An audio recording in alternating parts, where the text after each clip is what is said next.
Good afternoon and welcome to the webinar Reporting on Texas Politics, a conversation with the 2023 Nyhan Prize winners.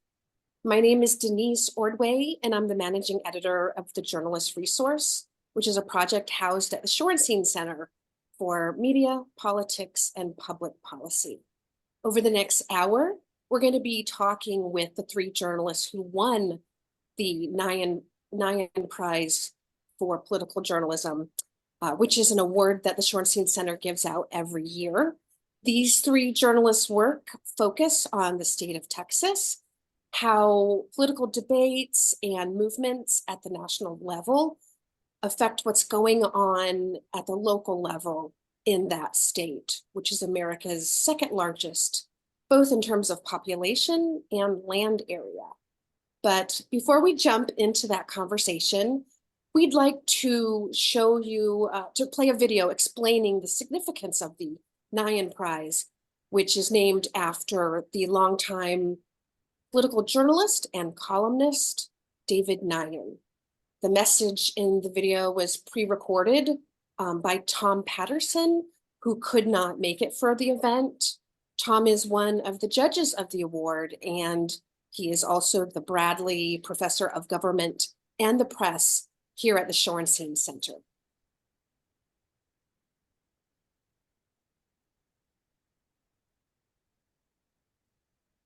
If you were not fortunate enough to have read David Nyhan's Boston Globe columns, let me try to give you a sense of what they and he were like. Like the columns in the New York Times of fellow Harvard grad Anthony Lewis, David's columns brimmed with insight. Like those of Jimmy Breslin of the Daily News, David's columns sided with ordinary people, struggling to get ahead in the face of moneyed interests and unresponsive institutions. Like those of the Star Telegram's Molly Ivins, David's columns displayed a sharp wit aimed at cutting the powerful down to their proper size. David was a gifted journalist. He was also a gifted man. Tall, handsome, graceful. He'd been an end on the Harvard football team. He had the smiling eyes that the gods somehow reserved for the Irish. And he had the special Irish talent for storytelling. David was one of those individuals who, when they walk into a room, change it. It's suddenly livelier, more fun, more collegial. He loved people, reflected in his range of friends, from those at the pinnacle of power to those who worked with their hands. As Senator Ted Kennedy said of David, he was more Irish than he was Harvard. Kennedy also remarked that a Nyhan column over breakfast was the perfect way to start the day. But he went on to complain that David's columns often gave him sudden indigestion. Kennedy and David were close friends, but David didn't hold back when he thought the senator needed to be reminded why the voters put him in office. We've had more than 300 resident fellows at the center, few as loved as David by faculty and staff alike. Every day at the center with him was filled with ideas, laughter, fellowship, and more than once, a couple of beers at the closest bar at day's end. And then the gift that was David was gone. Suddenly, unexpectedly, unfairly.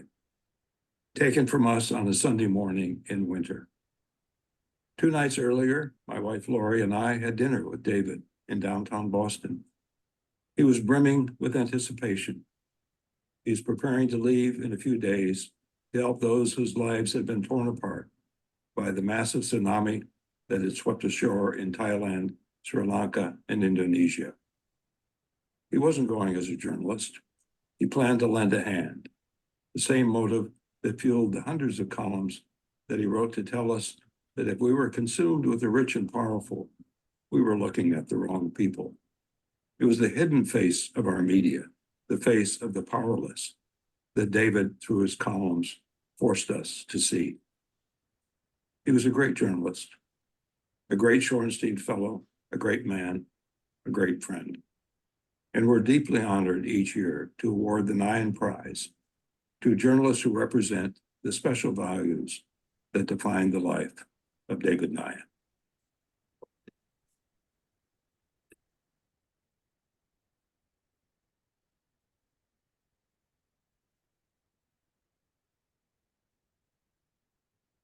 Denise, you're muted. Now that you've got some context for this important award, I'll briefly introduce you to our three speakers. Robert Downen is the democracy reporter at the Texas Tribune. His work focuses in part on threats to democracy, including extremism, disinformation, and conspiracies. Before coming to the Texas Tribune, he spent 5 years at the Houston Chronicle as a reporting fellow there. He developed and was the lead writer on Abuse of Faith, a groundbreaking 2019 investigation into allegations of sexual abuse in the Southern Baptist Convention. Our second speaker is Antonia Hylton, a Peabody and two-time Emmy award-winning correspondent for NBC News and MSNBC. Antonia is the New York Times bestselling author of Madness, Race and Insanity in a Jim Crow Asylum, which was released just a few months ago. In 2022, she and our third speaker, Mike Hixenbaugh, were finalists for the Pulitzer Prize in audio reporting for a podcast series they worked on together that examines an anti-critical race theory movement in South Lake, Texas. Mike is a senior reporter at NBC News. His first book, They Came for the Schools, One Town's Fight Over Race and Identity, and the New War for America's Classrooms, is due out next month. He won a big award last year for the book, the Anthony Lucas Work in Progress Award. I'd like to start off the questions. Like I said in the introduction, your work focuses on the ways that what's going on at the national level in terms of debates and political movements is impacting local communities. And I was hoping that you each wouldn't mind talking about what you observed, what you experienced in terms of how what was going on at the national level affected things on the ground where you were and where you were in Texas. I'm happy to jump in. First of all, thank you so much to the Shorenstein Center and the Nyhan family. This prize embodies the exact kind of journalism that I know that all three of us strive for, to shine a light on the people who are actually impacted most by our politics and policies. And so it's hard to think of a better honor.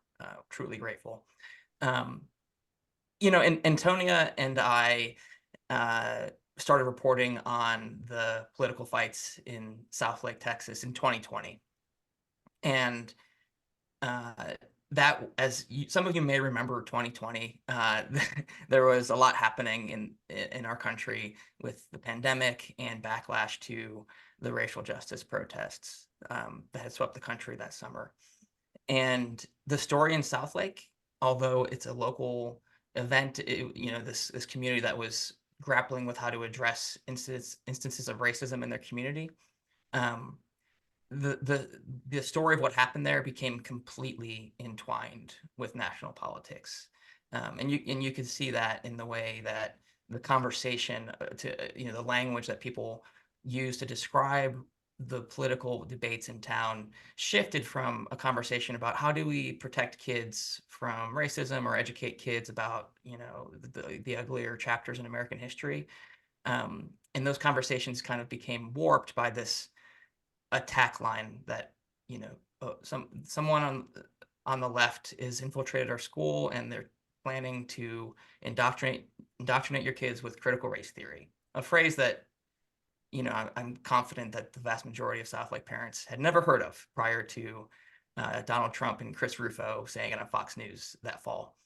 And so, our work in the years since then has really been attempting to show how that those political catchphrases and the weaponization of language has impacted the lives of teachers and students and parents who are trying to get the best education for their kid, and school board members who've been accused of being child groomers. And so that, yeah, the local politics in the past few years has become kind of hard to distinguish from national politics. Thank you. The only thing that I would add to that, as I'm Antonia, Mike and I work together on both Southlake and the Grapevine series that use the approach, the strategy of focusing on a single town to tell this larger national story. And that was a very intentional approach for the two of us. We really firmly believe, and I'm sure Rob feels the same way, that you know, if you focus on what's happening in DC, or if you exclusively interview the lawmakers on either sides of these issues, that you're actually very rarely going to get to the truth of what the consequence looks like, of what it feels like to live with these new policies, or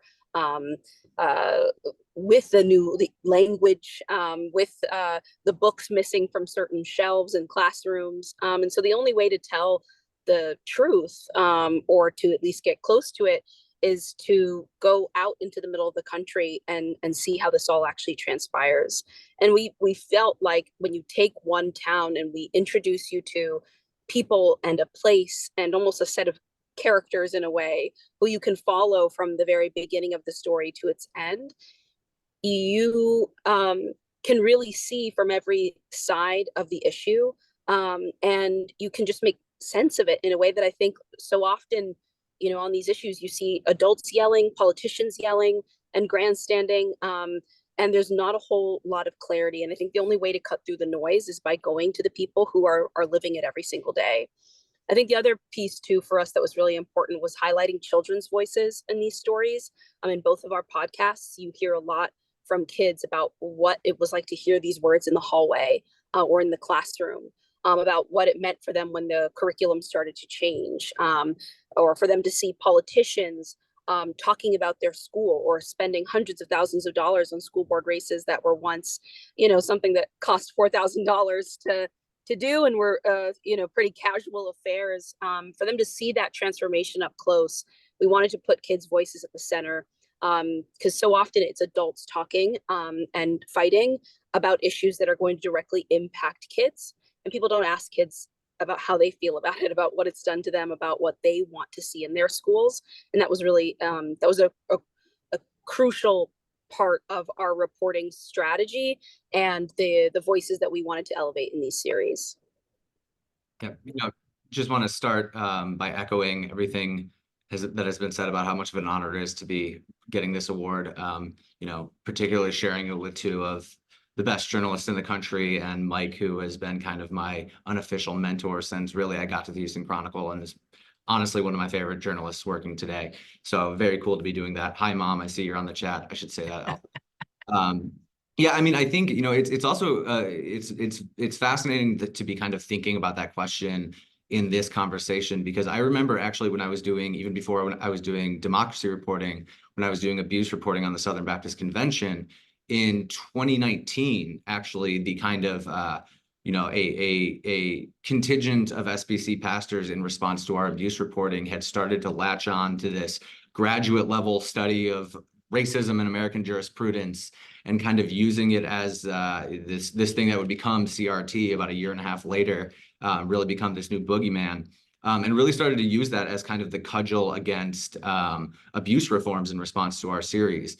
And, you know, that was before that really became this national panic. And I think that experience, I think, really kind of trained my journalistic eye to kind of look at the way that, you know, messaging in the political realm particularly kind of originates far away from where we typically think about it. You know, we often are so focused on, you know, politicians or, you know, big name figures that we kind of miss the groundswell of emotion and what have you regarding to specific talking points. And I think that really was, having that experience was really formative for what I've been doing in Texas, which is kind of looking at, you know, the way that the furthest right of the Texas GOP has in many ways, if not been in the driver's seat, been an increasingly integral part of the party's messaging.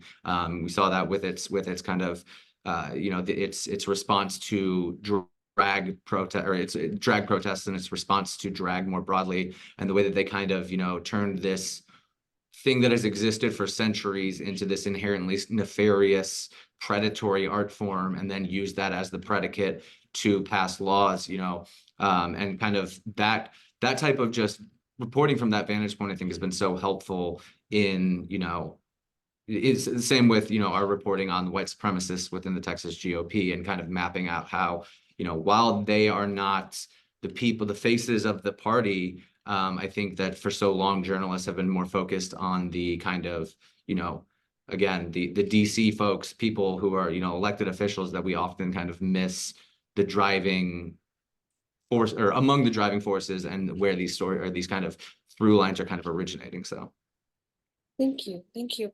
My next question is for Mike and Antonia. I want to talk about the two podcasts, Grapevine and Southlake. Can you talk about why you decided to use a podcast as a way to tell these stories? What made you decide that that was the best vehicle, or the best fit for presenting these stories? You take first crack this time, Antonia. Okay. We really thought of it, or thought of them like audio documentaries. And so with that, I guess, came the intention of giving people that long form experience, the time to sit with and hear and almost feel like they were in the room, in the hallways, in class with these students. The debate over critical race theory, over the inclusion of LGBTQ children in schools, or how to talk about race and some of the thornier subjects in American history. I think it's very easy to cover them quickly, and to use generalizations, and for it to sort of sound like a this side and that side story, or this side says they're indoctrinating and that side says no, they're not, and there's not all that much clarity. And I guess it felt like the only way to cut through that was to give you that experience, and something immersive, and audio presented that opportunity for us. And the other thing that I so enjoyed about that format, especially as someone who does a lot of television reporting, and visual reporting, it was very freeing, I think, to not have cameras in the room most of the time. There were a few cases where we brought cameras and we collaborated with some of NBC's other shows, but the core of the story was told just with microphones in the room.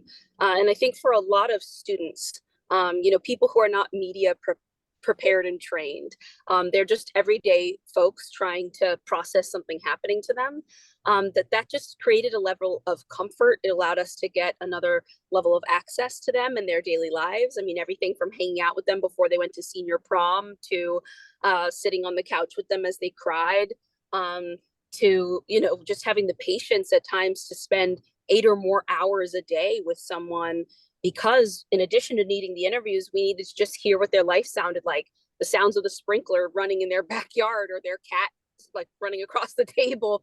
It may sound silly, but these are all elements that come together and they transport the listener.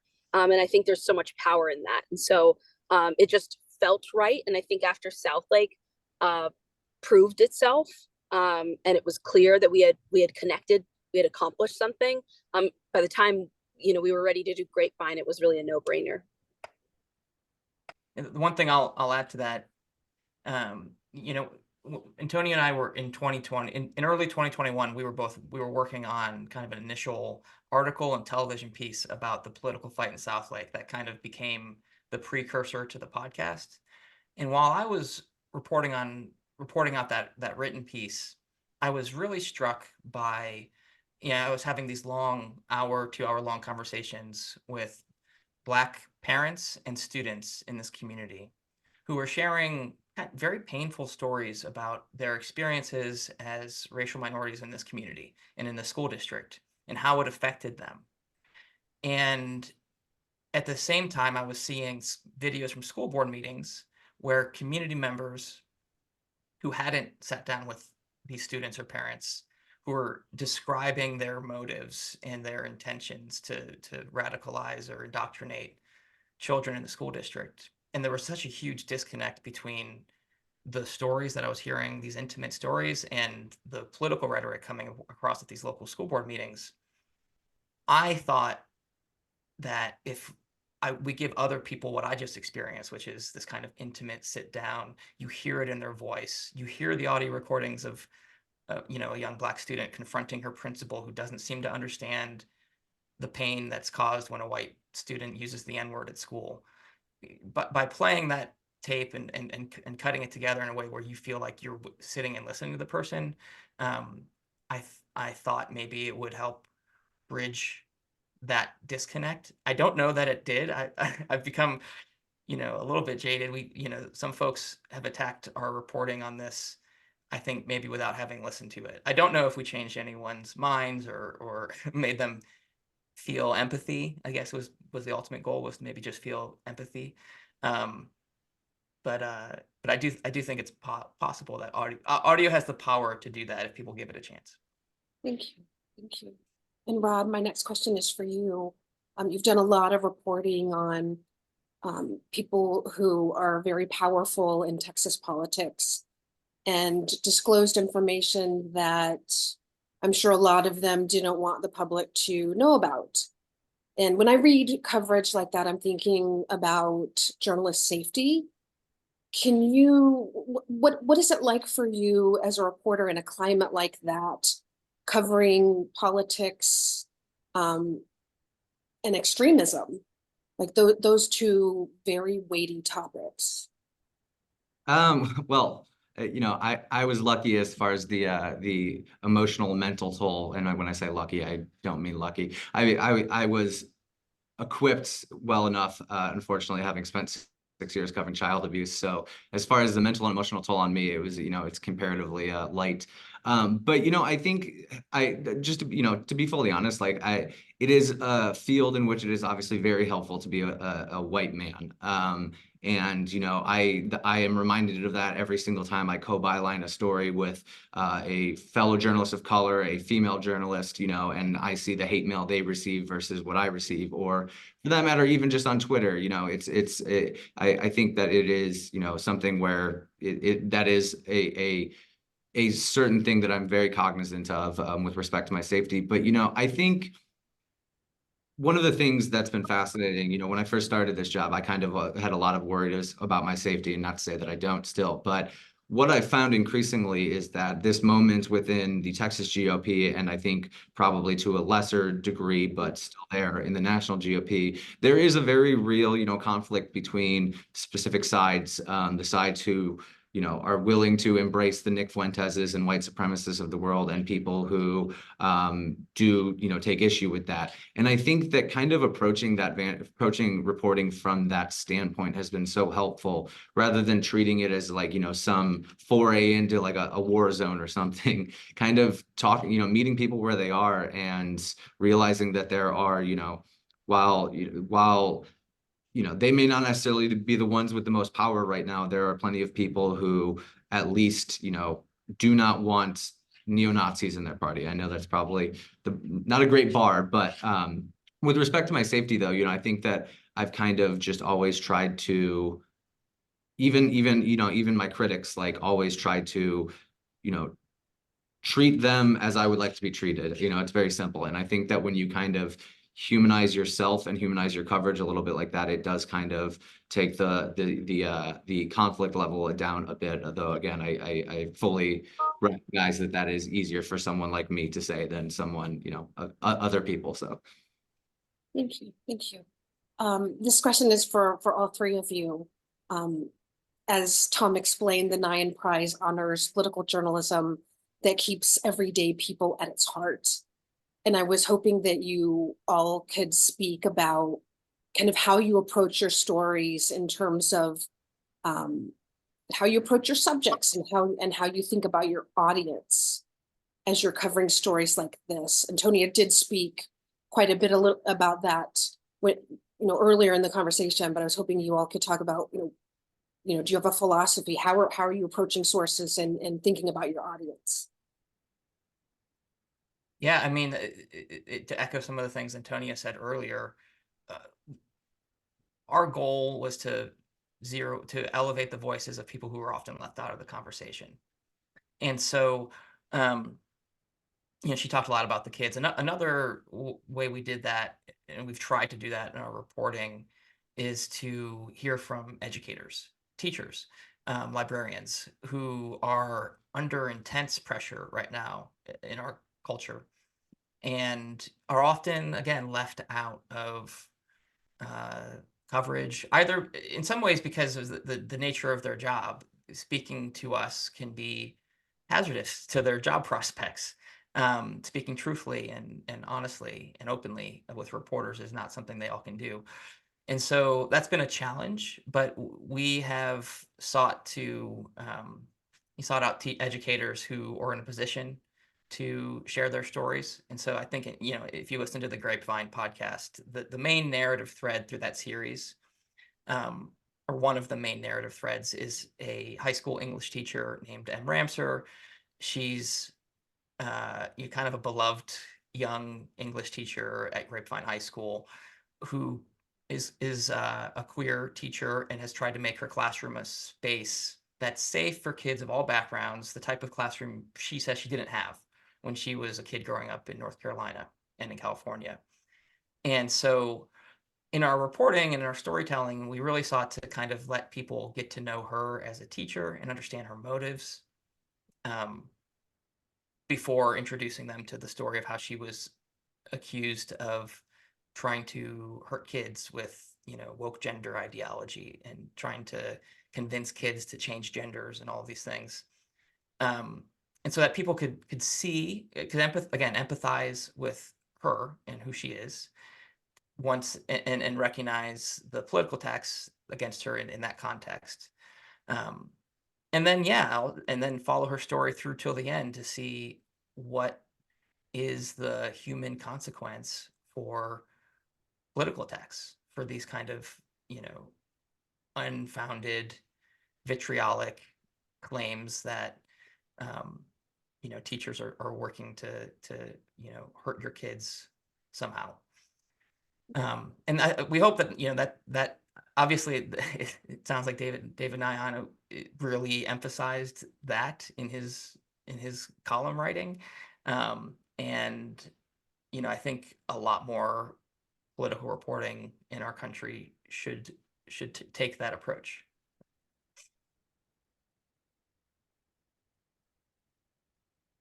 Bob or Antonia, would either of you like to weigh in? Antonia, go ahead. I didn't hear the initial question to the bus service. You were gone. Just for anyone wondering, I'm at Columbia today covering the student protests, and because there's so much media here, sometimes you lose service. So what was your initial question, Denise? Sure. I had asked that the Nyhan Prize honors political journalism that keeps everyday people at its heart. And I know that you had touched on, and I was asking you how you as journalists approach your sources and think about your audiences as you're reporting out these kinds of stories. And I know you talked quite a bit about, elevating certain voices in your coverage, but I was hoping all three of you could talk about, how are you thinking about your audience? How are you thinking about your sources as you're reporting on this kind of work, as you're doing this kind of work? Okay, great. I think the only thing I would add to what Mike said and what I said earlier is, I think when it's come to some of these culture war issues, the political media has at times failed their audiences, I think. And it's the reporting has sort of been he said, she said, and there's not a lot of actually confirmation of, well, did that actually happen in schools? Did a teacher try to turn these children gay? And these are things where if you go to schools, you can verify that information. And so I think in the times when the media hasn't done that, we've done a bit of a disservice to others. And so I think that in order to do good political reporting in our current moment, when so often these claims people make about educators, about children, and about families, they fall apart after you truly examine them. I think we have an obligation, all reporters working on any beat that intersects with politics, have somewhat of an obligation to actually get out of the DC bubble, to get out of some of the spaces that they, you know, maybe have been trained to believe are where the story really happens, and get back into communities. Otherwise, I think we're going to see the kind of polarization, dis and misinformation that has so easily spread these last few years just get worse and worse. And so, you know, I'm really proud to be part of a community of journalists represented here who are trying to do something a little different. I'm so grateful to work for a news organization, NBC, that is giving us the space and the time and the money to do storytelling like this, because I know that's a huge part of the problem, that sometimes people aren't traveling and aren't going to schools because they simply aren't getting the support and the funding to do so. And I just think that doing that work is more important than ever. And so I hope that more newsrooms recommit or commit to doing it. Yeah, I mean, kind of piggybacking off of that, I think one of the other things that, especially in this kind of, you know, the churn and burn environment that is kind of endemic of so many newsrooms, especially now, there is a not as much of an emphasis, I think, on putting ideas and movements in the proper historical context. And one of the things that I've kind of really always tried to do, you know, when I start a story, I will just go on to, you know, our news archive database on Nexus or something, and literally just read like every single thing that I can possibly read from the first time that this idea or person was written about. And I think that that really has been beneficial to my coverage, because, you know,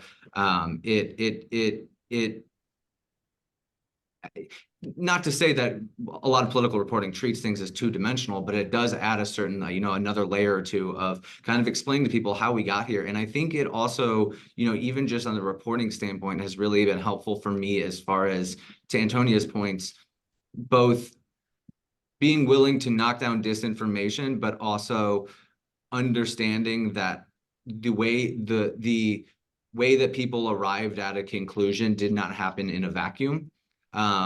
And being able to write with a certain clarity on the truthfulness of that, but with an understanding that, like, you know, specifically when it comes to disinformation, like one of the things that I'm always very cognizant of is that, you know, when I'm writing about somebody who is fully bought into a noxious conspiracy theory or disinformation, I'm not saying that it's my job to soften what they believe or how they arrived at it, but it is very helpful to, I think, to be able to understand them as both victimizers and victimized by those ideologies to a certain extent.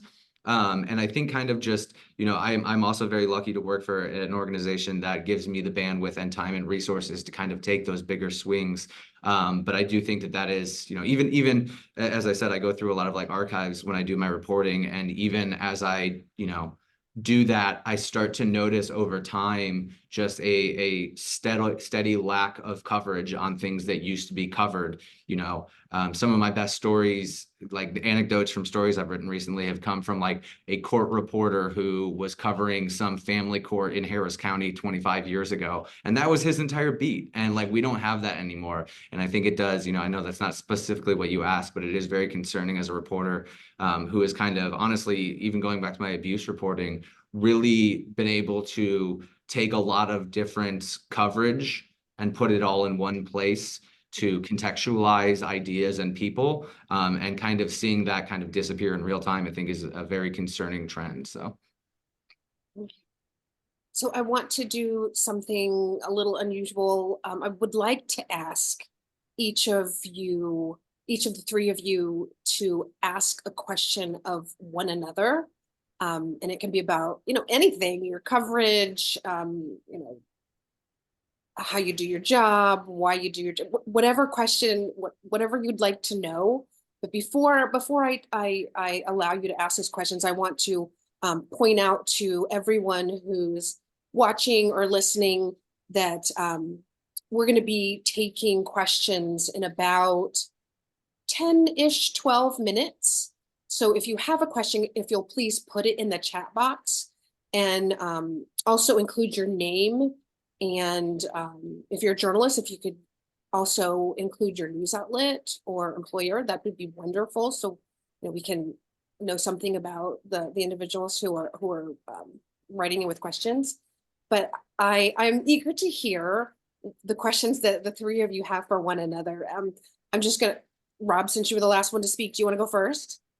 Yeah, sure. I mean, I guess Mike, you kind of spoke on this a little bit about this question about whether or not you feel like you've changed anything. Personally, I think you have, and I think you're selling yourself short. But I mean, I guess I'm wondering, to what degree was the difference in public response to the two series, and what do you think that kind of tells you about not the impact of your work as much as this kind of moment that we are in politically?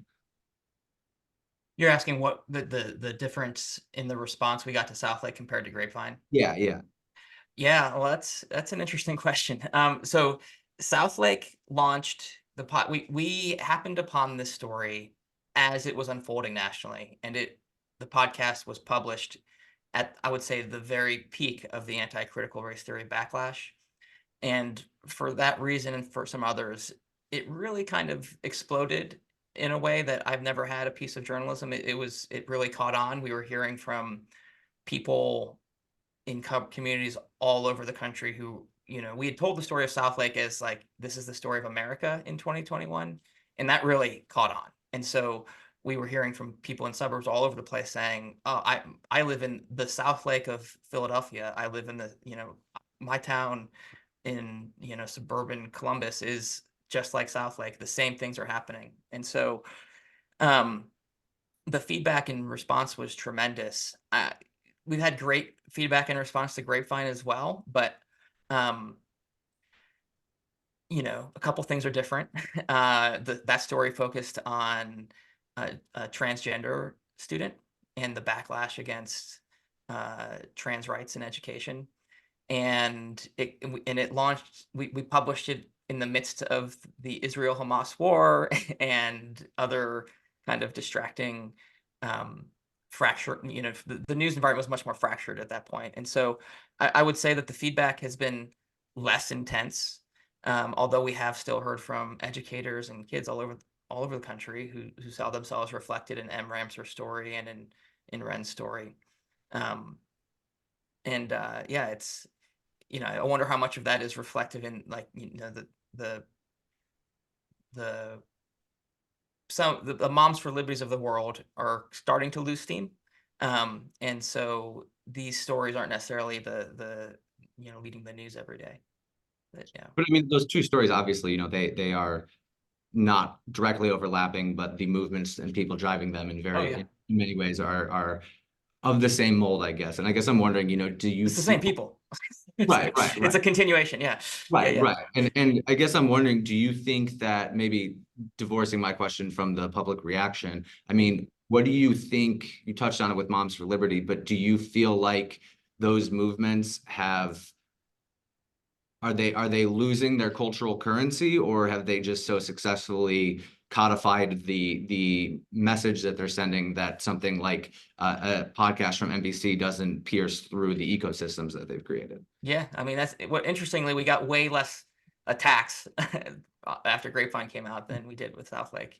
And yeah, I think that what we've seen in the last few years is, in addition to parents on the grassroots, in some cases, really truly believing their kids are under attack and really truly coming to school boards because they are worried that their kid's going to be taught to hate themselves or hate white people.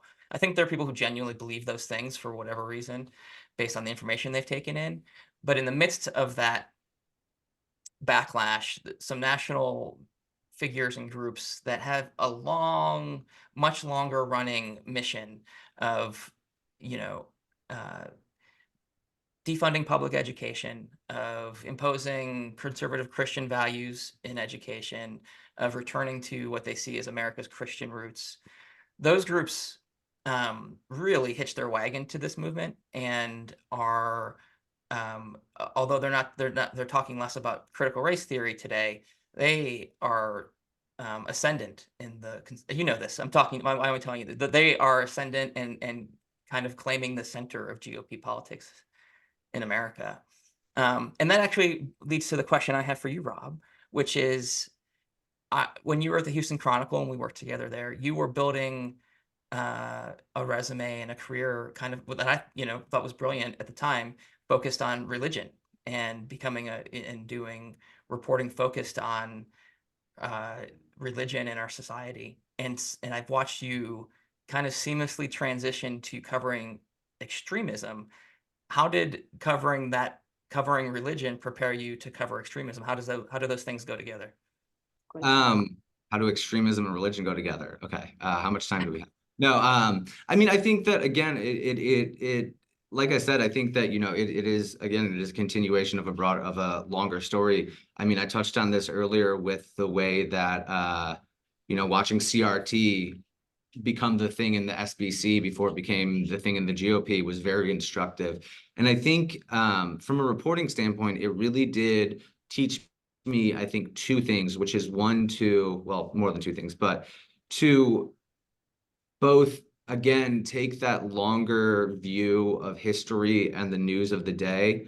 Again, religion is I can think of no better way to learn to sharpen that skill than to be studying or than to be writing about religion, which is centuries of evolving conversation and conflict and movements.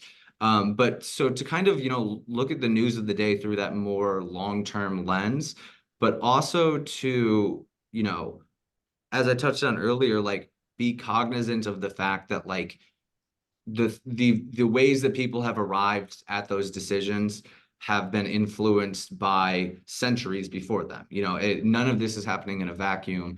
And so I think, again, I think that I, try to write and think about stories from the approach of like, again, not just saying like, oh, this person is wrong and this is why, but also trying to unpack like the broader contours and contexts in which those things happen. Because, whether or not, again, and I think that this is one of the things that we miss as journalists a lot too, is like we're so focused on knocking down disinformation and misinformation that it just becomes it's not our job to convince people, but there are whole cohorts of people who, read a story in whatever outlet that just says, no, what you're saying is wrong and this is why. And like that, we have tons of empirical evidence that shows that doesn't actually that actually makes people retreat further into themselves. And so coming to my job as like a democracy reporter who also focuses in part on religious extremism, I think it's been really helpful to kind of always be approaching things from the mindset of like, whether or not this person's beliefs are based on like internet conspiracy theories is, obviously an important part of my job, but it's also, it is as crucial that I explain to other people how those people arrived at those positions and also accurately reflect those positions and how those people got to them, because otherwise they feel like they're just being caricatured and being told, no, you're wrong. And it just makes them dig further in. And I think, again, it just invariably increases polarization. So.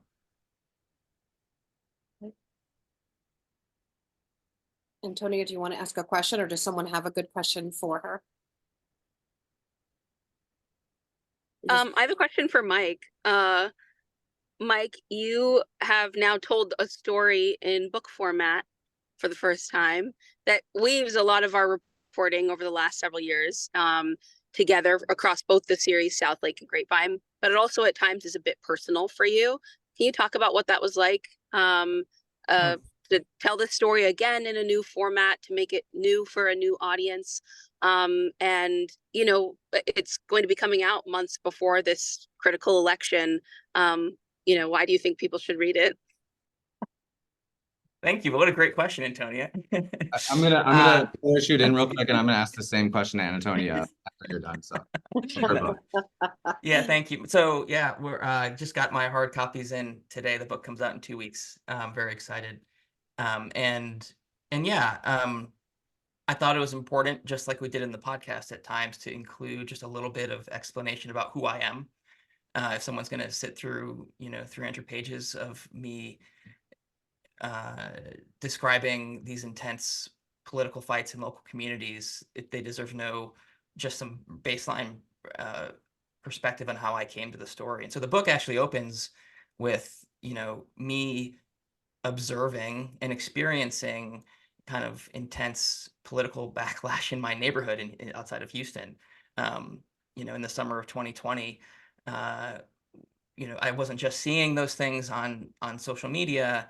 My wife had placed a Black Lives Matter sign in our yard that summer, and subsequently our yard was vandalized repeatedly every weekend with four-wheelers, turning up divots in our yard. And so that's an example of how I was kind of seeing national politics affect me. And honestly, it did. It wasn't something, it was just, some grass that was turned up, but it felt so personal and violating. Another time in a miss of our reporting, we've all experienced personal attacks as reporters, but after I had published an article that quoted a queer 17-year-old student about how much her school library meant to her because she could see herself reflected in it, I had parents from that community in Katy, Texas, threaten to report me to the police as a child sexual predator or a groomer. It was another instance where it felt like, oh, I just got a little taste of what teachers feel and librarians are feeling right now. This kind of baseless. I knew the attack was, I knew it was bullshit, right? That didn't change the way it made me feel. It affected me. And so that, those kind of moments when we're human, I think is helpful to convey and share with people, because it helps us to understand who are the people we're writing about. And it also, I think allows our readers to understand our perspective. So, yeah. Thank you. I've got two questions from the audience, so I'm gonna go right over here, and I'm gonna read them right from the chat box. The first question is from Philip Martin, senior investigative reporter for GBH News in Boston. My question: the phenomenon of book bans, the use of CRT to undercut the teaching of history, etc., and attacks on DEI seem to have accelerated rather than decreased, albeit the brakes on Moms for Liberty. These are causes supported by Donald Trump. What are your concerns if this agenda becomes an administration priority and policy goals if he's reelected? And also, what's the impact on pluralistic democracy? I'll jump in really quickly. I mean, these issues are in the agenda now, and we can look to, you may be familiar with Project 2025. Is this kind of roadmap that's been put out by a huge collection of leading organizations on the American right? It's a plan for the next Trump administration, and they spell out in clear detail. They plan to end enforcement of federal civil rights laws by the Education Department. They eventually hope to abolish the federal education department. There is, basically plans to federalize the experiment in governance that we've seen play out in Texas and Florida in the last few years. And so I think that's all on the ballot in November, and is probably, is worthy of some additional coverage. Everything's getting, the Trump trials are swallowing all the attention up, and there hasn't been a ton of policy focus, but those are the center of his of that group's plans for the federal bureaucracy.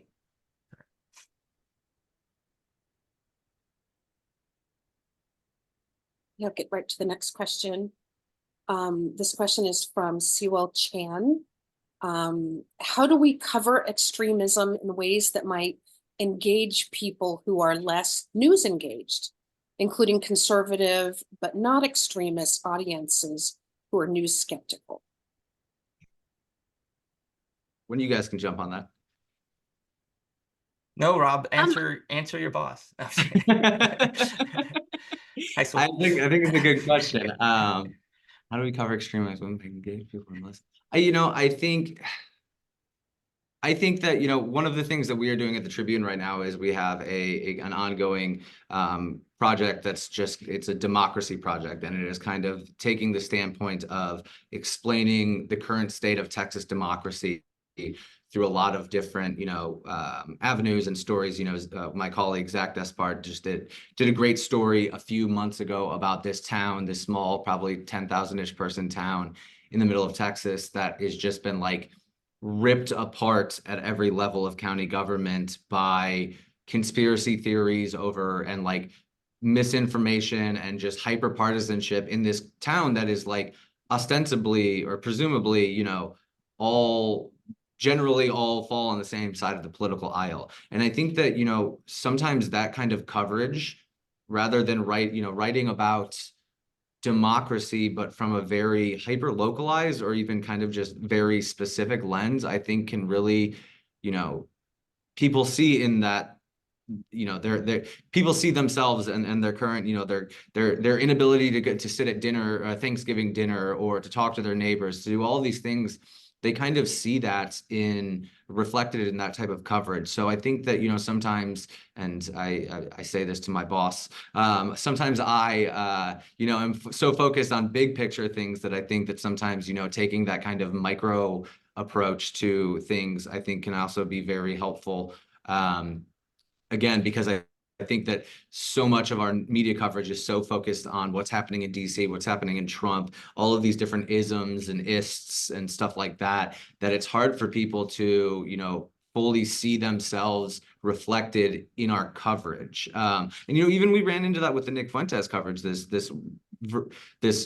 open white supremacist. You know, in our first story, we talked to him. This is a little bit tangential from the question, but, you know, in our first story, we described him as a white supremacist, an Adolf Hitler admirer. And far down in the story, we got, you know, we had a few graphs just talking about all of his views, but that story didn't really take off, you know, until the day after, when we put out this whole story that was just like, this is who this guy is, this is what he believes. And one of the critiques I got in the wake of that first story was from Republicans who were like, you know, those words are meaningless to us at this point. I hear the word white supremacist and I see no supporting evidence, and I immediately turn off my brain, because and again, like, I don't agree with that. But again, going back to what I was talking about kind of meeting people where they are and telling readers what people believe rather than describing it with an ist or an ism, I think is so like crucial at this point in democracy, where the very words that we use to even describe ideas have been weaponized and hijacked by people who want to, you know, blur their meaning for their own political gain. So. Okay, thanks. Those are the questions that have come in so far. So I'm going to pivot to another one of my questions. I think we have time for one more. I'm curious, as you think back on the coverage you did that is honored by this award, what is one thing you would have liked to have done differently?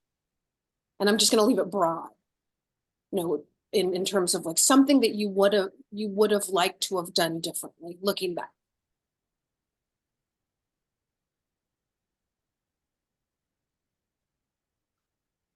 When staking out a meeting between white supremacists, bring lunch.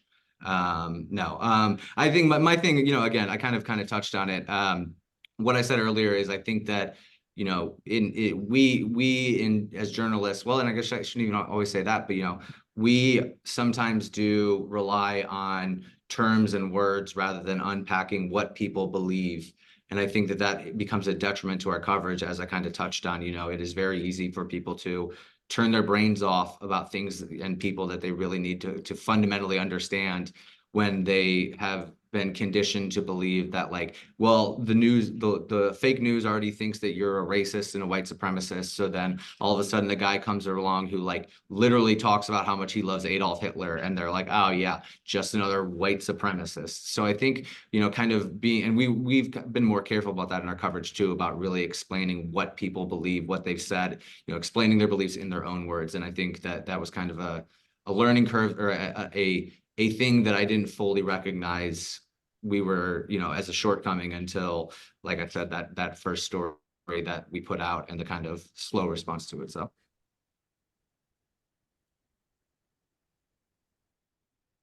just got another really good question in. Unless anybody else wanted to answer the question, I didn't want to. There was every time there's a pause, I try to fill it. I want to, yeah, go for the question. I think I see the question you're referencing. I'm happy to answer it. Okay, cool. So the last question is, and I'll ask this of all three of you. When you decided to go into journalism, did anyone try to talk you out of it? And if they did, why did you do it anyway? It's a great last question. I can answer that question first. So I've known I wanted to be a journalist in some capacity since about third grade, and nobody tried to talk me out of it. You know, one of my parents was concerned that I would never be able to have like a living wage and an income. My first job out of college, for example, made me move to New York City and paid me only $38,000. So they had good reason to be a little concerned about that.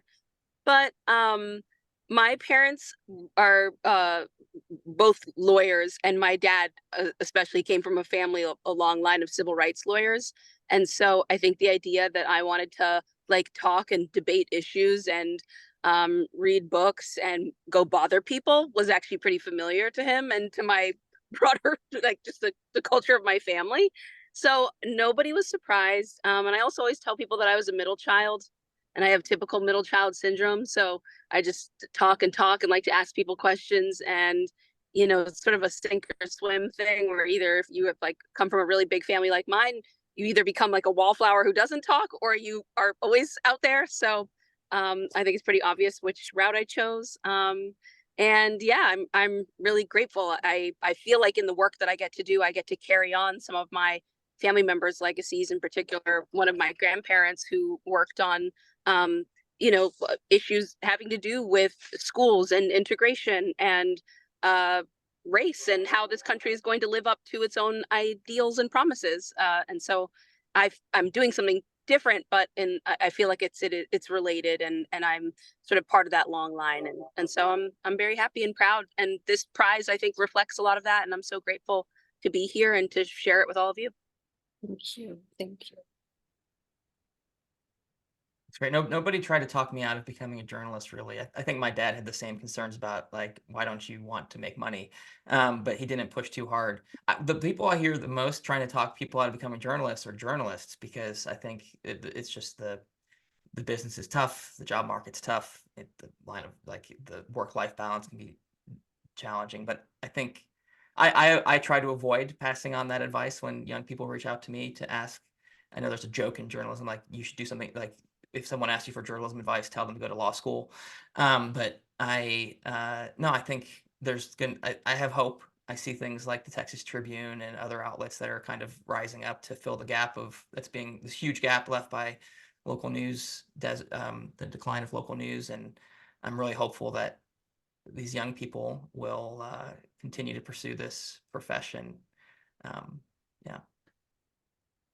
Again, my mom is on the call, so sorry, Mom. No, I'm kidding. No, I had no one try to talk me out of journalism. I was also a middle kid who, I think that when I told them I wanted to be a journalist, they were like, okay, great, because you've kind of just been annoying us with questions and refusing to take any kind of answer at a face value for the last 19 years of your life. So this is perfect. And again, you know, I was also very lucky to have no one really try to talk me out of it. And kind of coming from a very small state school in Illinois, I think has been really, you know, again, speaking to Antonia's point, like, I wake up every day and I'm just still kind of like, wow, they're still letting me do this. One day they're probably going to be like, we probably shouldn't have been letting him do this whole time, but okay, we'll get there. So again, you know, it's just kind of makes stuff like this just even more of an honor and a privilege. So Thank you. Thank you. This has been a terrific conversation. I want to thank all of you for joining me today for the webinar. Mike, Antonia, and Rob, thank you so much. We're at time, so we're gonna say goodbye. Thank you very much. Thanks for guys. having us.